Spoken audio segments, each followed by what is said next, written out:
Bienvenue sur Top Invest, la chaîne des top d'investissement. Ici, on parle essentiellement d'entreprises de qualité. Enfin, parfois, ça dépend. Ça dépend du moment, mais en majorité, entreprises de qualité. Mais si c'est le public qui demande, je peux parler de n'importe quelle entreprise. Ça ne me dérange pas du tout. D'accord? Donc, en majorité, entreprises de qualité. Donc, n'hésitez pas, si vous avez des questions, vous pouvez aller regarder sur la chaîne. On a parlé de plusieurs entreprises. Arrêtez de me poser des questions avant d'avoir vérifié sur la chaîne. Ça me dérange. Pas dans le sens, ça me dérange dans le sens où je sais que la personne qui pose cette question n'a même pas pris la peine de vérifier. Et tu es investisseur et tu ne vérifies même pas si on a parlé d'une entreprise sur le portefeuille. J'avoue que moi aussi, ça peut m'arriver de ne pas regarder les rapports financiers d'une entreprise avant d'en parler. Mais à la fin de la journée, mon rôle ici est de présenter les chiffres, ok? Et non de présenter les aspects qualitatifs et de toujours vous rappeler que l'aspect qualitatif et l'aspect quantitatif sont aussi déterminants, vont de pair, d'accord? Pour pouvoir avoir un rendement adéquat à long terme, vous devez combiner les deux. Si vous allez avec un seul, vous faites une erreur monumentale, ok? Donc, aujourd'hui, on va aller sur Dataroma, qui est un excellent site. Dans Dataroma, ici, on cherche Michael Burry. Donc, Michael Burry, ici, sur son dernier 13F, Michael Burry a vendu à peu près, on met ça ici, 13F. Michael Burry a vendu à peu près la majeure partie de ses actions détenues dans son portefeuille, en tout cas sur le portefeuille de Sion Asset Management. Donc, Michael Burry, c'est celui qui a, je dirais pas, comment on dit ça? En 2008, pendant la crise de subprime, il a eu raison. On va faire simple. C'est-à-dire qu'il a ameuté tout le monde en leur disant qu'attention, on prête de plus en plus à des gens qui n'ont pas les moyens de rembourser et on vend ces obligations-là ou bien on vend ces titres-là comme si ce sont des gens qui avaient la capacité de rembourser. On les vend avec des titres AAA, etc. Vous voyez? Simple. Et il a gagné de l'argent dessus. Parce que les titres AAA étaient en réalité des triples, voilà, FE, etc. Donc, c'était les dans les titres avec l'intitulé triple A qui représente à peu près les gens qui étaient solvables. En majorité, il y avait des gens qui n'étaient pas solvables du tout. Donc, il a pu gagner de l'argent en shortant ce genre de titres-là, donc en rachetant des protections par rapport à ce genre de titres-là. Donc, il a gagné de l'argent dessus. Donc, ce qui fait qu'aujourd'hui, Michael Burry est un peu comme le Warren Buffett des temps modernes. Mais maintenant, est-ce que c'est le Warren Buffett des temps modernes? Personnellement, ce n'est pas quelqu'un que je suis. C'est plus quelqu'un de très quantitatif, mais très intelligent. Attention, ne sous-estimez pas la personne. Il est plus quantitatif que toute autre chose. Okay? Si vous regardez bien la plupart des entreprises qu'il a, c'est un value investor. Mais c'est un value investor qui est resté à peu près dans, voilà, dans le terme même, la définition même de value investor, acheter uniquement les entreprises sous-évaluées donc quantitativement. Donc, quand vous regardez ici ses activités, vous pouvez constater qu'il a vendu 100% de la majorité des entreprises qui détenaient au premier trimestre 2022. Ici, on a Sportman, Warehouse, je ne sais pas c'est quoi, GPN, qui est une belle entreprise, Stellantis, vous la connaissez, Nexstar Media, vous ne la connaissez pas, Oventive, je pense qu'il existe dans le secteur du pétrole, du gaz au Canada, Meta, Facebook, que vous connaissez, Signia, qui est une compagnie d'assurance, Google, que vous connaissez, Warner Bros. Discovery, que vous connaissez également, Booking, que vous connaissez, Bristol Myers Squibb, il a tout vendu. Tout, sans exception. Il lui reste une seule entreprise, Geo Group. Pourquoi est-ce qu'il a gardé Geo Group? Moi, je ne sais pas. Sans doute parce que Geo Group, je pense que sur Geo Group, c'est même pas qu'il a gardé, il a racheté massivement Geo Group. Donc, c'est une position qu'il a ouverte sur le dernier trimestre. À peu près une position qui vaut à peu près 3 millions d'euros ici. Or, il a un portefeuille sa taille de portefeuille est plus élevée que ça. OK? Donc, ici, on va essayer de déterminer si Geo Group représente une opportunité d'investissement au prix actuel. On n'était pas là pour essayer de déterminer s'il a eu raison de vendre ou pas. On achète pour une seule raison, on vend pour une multitude de raisons. Peut-être que lui, il vend parce qu'il pense que non, il y a de grandes chances que le marché chute en bourse. Ou bien parce qu'il se rend compte qu'il a fait une erreur monumentale sur l'ensemble de ces entreprises-là. Ou bien parce qu'il se rend compte qu'il a besoin d'argent pour passer à autre chose. Point d'interrogation. Parce que franchement, c'est pas parce qu'il vend que vous devez vendre. Ah non. Maintenant, c'est pas parce qu'il achète que vous devez acheter. D'accord? Posez-vous toujours les bonnes questions. C'est quoi le revenu? C'est quoi les perspectives d'avenir? C'est quoi les marges, etc. Donc, on va étudier ici aujourd'hui Geo Group. OK, c'était le but de la vidéo en fait. Donc, on va aller sur Geo Group. On va essayer de déterminer si Geo Group en date d'aujourd'hui représente une opportunité d'investissement. Donc, Geo Group, c'est quoi? Vous allez aller sur le site, ils vont vous dire que non, on gère des centres de détention et des centres de réhabilitation. Simple. Géogroupe gère des prisons ou centres de détention, si vous voulez. Donc, aux États-Unis, les prisons sont privées. Pas la majorité, mais la plupart des prisons sont privées. Et ces prisons-là sont gérées par Géogroupe. Et aujourd'hui, Géogroupe est... Même pas aujourd'hui, il y a quelques années, Géogroupe est rentré dans un scandale comme quoi Géogroupe bénéficie du fait que la population carcérale augmente. Pourquoi? Parce que sur chaque prisonnier, elle facture quelque chose au gouvernement américain. Donc, elle a un incitatif à avoir de plus en plus de prisonniers dans ces bâtiments, au sein de ces murs. C'est un incitatif pour elle. D'accord? Donc, à la fin de la journée, faites attention à ce genre de compagnie-ci. Et avant, c'était une compagnie qui distribuait la totalité de ses dividendes. Donc, elle était considérée un peu comme un real estate, en fait. Or, je vous ai toujours dit que le real estate, c'est bien, mais tant qu'on peut payer le dividende, tant qu'on peut gérer sa dette, c'est mieux. Or, aujourd'hui, vous allez vous rendre compte que nous avons une entreprise ici qui a passé son temps à augmenter sa dette. Et cette dette-là, à la fin de la journée, ça paye cash. OK? Vous ne pouvez pas augmenter la dette jusqu'à la fin des temps. D'accord? Vous pouvez constater ici que nous avons une entreprise qui augmente sa dette, la partie en marron, qui augmente sa dette année après année. À partir de 2019, ça commence à cuire, comme on dit chez nous. Et là, il faut rembourser cette dette-là. Donc, pour tous ceux qui investissent dans les real estate sans prendre en considération la dette, vous êtes en train de faire une erreur monumentale. Peut-être pas maintenant, peut-être pas dans 5 ans, mais dans 10 ans, vous allez vous rendre compte que vous êtes en train de faire une erreur. Oui, vous investissez pour le rendement et non pour la performance, mais les deux sont liés. D'accord? Je ne pense pas qu'il existe dans ce monde quelqu'un qui a acheté une entreprise sans prendre en considération la performance future. Le but ici pour générer un rendement supérieur est d'acheter une entreprise pour moins que ce qu'elle ne vaut réellement. Donc, rendement et performance vont de pair. Et si tu penses que c'est différent, je pense que tu as encore beaucoup de chemin à parcourir. OK? Voilà. Maintenant, on revient sur l'entreprise Géogroupe, qui était un Real Estate Investment Trust. C'est terminé. L'entreprise a changé ici.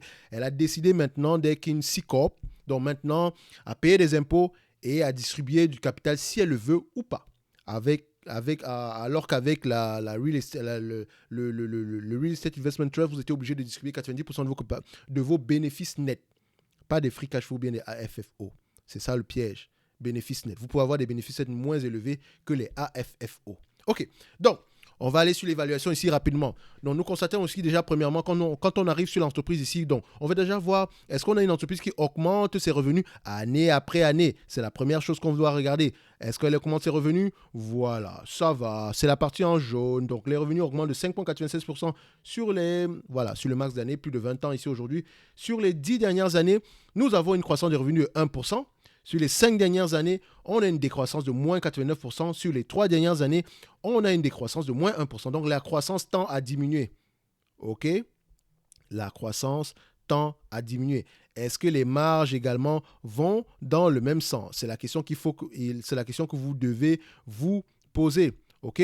Donc, quand on arrive ici, price to earning, les marges, vous pouvez aller le faire de vous-même. Hein. Moi, je vais faire l'analyse ici rapidement, simple. Okay? Nous avons une entreprise ici, okay, qui a changé d'intitulé, qui distribue un free cash flow, un dividende à peu près de 1,78 en 2020, en 2021 0,25 et elle a décidé de couper son dividende en 2022.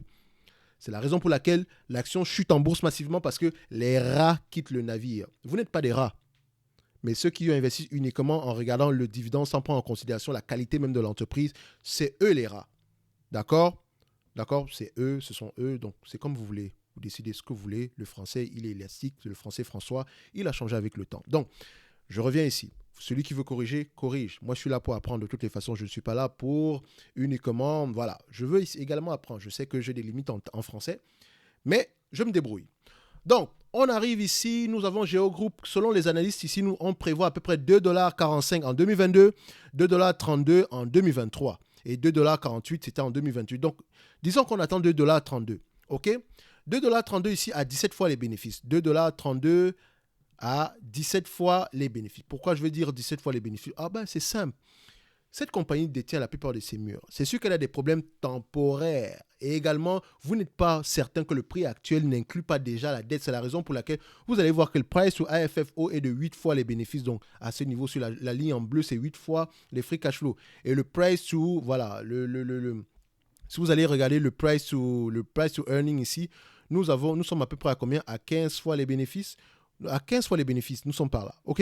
Donc, ici, il faut absolument prendre en considération le fait que le marché reconnaisse la dette ou pas. C'est pour ça qu'il faut connaître l'entreprise dans laquelle on exerce et quelle est la marge, pas la marge, mais quel est le multiple dans ce genre d'activité-là. Moi, je dirais ici que le multiple varie entre 15 et 17 fois les bénéfices. Parfois, on aime aller plus loin que ça. Donc, je prends 17 fois les bénéfices ici. D'accord? Donc, on retourne sur les AFFO ou les free cash flow maintenant. On a à peu près 2,32 $ multiplié par 17 fois les bénéfices, 2,32 multiplié par combien? 17 fois les bénéfices, ça donne ici combien? 39 $. 39 $ moins la dette nette. Moins la dette nette ici, ça nous donne une valorisation de combien? On prend la dette nette, on va sur Balance Sheet, je vais sur dette nette par action, je clique dessus et je vais sur le dernier trimestre ici. Donc, la dette nette par action en date d'aujourd'hui est de combien? 19,47 $. On va faire simple. Hein. On va faire ici 20,44 $ ici. Donc, ce qui nous ramène ici moins 20. Non, moins 19,44. Moins 19,44. Ça donne ici 20 $ en termes de valorisation. Donc, l'entreprise cote aujourd'hui à 7,60 $. OK? 7,60 $. 7,60 $ ici. Sur l'année 2022, on attend un revenu supérieur à 2,45 $. Sur l'année 2023, 2,32 $. OK. Le management pense, en date de sur l'achat d'entreprise, est-ce que vous distribuez la totalité des free cash flow en termes de dividendes? Vous aurez un rendement de 32%. Donc, il faut faire attention à ce genre d'entreprise. Maintenant, comment est-ce qu'elle fonctionne? Est-ce que le gouvernement lui octroie des concessions pendant X années de temps? Ou bien le gouvernement loue ses bâtiments? Ou bien c'est par rapport au nombre de prisonniers dans ces bâtiments et que le nombre de prisonniers, si le nombre de prisonniers baisse, ce n'est pas bien pour elle. Donc, il faut approfondir vos connaissances sur ce segment, sur cette entreprise qu'on appelle Geo Group. Michael Burry n'est pas un idiot, c'est quelqu'un de très intelligent. Il n'est pas uniquement quantitatif, mais la plupart des décisions qu'il prend sont uniquement basées sur l'aspect quantitatif. C'est ce qu'on fait ici. Ici, je vous parle de l'aspect quantitatif pour susciter l'intérêt. Mais je vous encourage toujours à lire les rapports financiers parce que je sais une chose. Un chiffre peut raconter plusieurs histoires. Et tant que vous ne savez pas exactement quelle est la bonne histoire, vous ne pouvez pas investir avec conviction. C'est pour ça qu'il y a des gens qui investissent aujourd'hui, gagnent de l'argent et se posent la question de savoir est-ce que je dois vendre ou pas. Avant de vendre, vous devez déjà savoir à quel prix vous devez vendre avant même d'acheter l'entreprise. C'est la même chose quand vous êtes en perte. Vous devez savoir pourquoi est-ce que je vais vendre l'entreprise. Donc, par exemple, si Geo Group, si le gouvernement américain décide, par exemple, de ne plus faire confiance aux entreprises privées, Geo Group est menacé. Et ça, je peux le lire dès aujourd'hui. D'accord? Ça, c'est juste un exemple parmi tant d'autres. Donc, on va se limiter là. Geo Group représente une opportunité d'investissement au prix actuel. OK? La réponse, la valeur sera aux alentours de 20 $ l'action. Et ça, c'est la version optimiste. Parce que j'aurais pu prendre ici la version à peu près, je dirais pessimiste. On va dire comme ça, 15 fois les bénéfices, multiplié par 2,32 $ par action. D'accord? Moins 19,44 $, moins 20 $ par action. Je vais faire simple. Ça donne ici à peu près 14,80 $, dont l'entreprise est toujours sous-évaluée, même en prenant en considération l'aspect pessimiste. Et l'aspect pessimiste se base uniquement sur le multiple de PER. Donc, on va se limiter là. On se donne rendez-vous sur la prochaine vidéo. Michael Burry, je ne sais pas ce qu'il pense, mais voilà, c'est quelqu'un d'intéressant à écouter. D'accord? Mais faites vos propres recherches. Il faut toujours avoir un avis à peu près... Il faut garder l'esprit critique. Que ce soit Michael Burry, que ce soit Top Invest, que ce soit Warren Buffett. Écoutez, mais ne suivez pas. Absolument. Ce n'est pas parce qu'il a dit que vous devez faire. S'il a dit quelque chose, vous avez vérifié et vous décidez de faire. C'est exactement ça. Donc, les gens qui me posent les questions de savoir, j'ai acheté telle entreprise à tel prix. Est-ce que je dois vendre? Je suis en plus-value. Franchement, je ne peux pas répondre à cette question. Ce n'est pas une question qu'il faudrait me poser. D'accord? Je ne suis pas là pour vous demander de vendre ou d'acheter. Non. Je suis là pour vous inciter à rechercher la raison pour laquelle l'entreprise pourrait être sous-évaluée ou surévaluée. Et je vous présente juste les éléments ici et c'est à vous de poser les bonnes questions. D'accord? Donc, on va se limiter là. On va se donner rendez-vous sur la prochaine vidéo. Et d'ici là, portez-vous bien. Merci.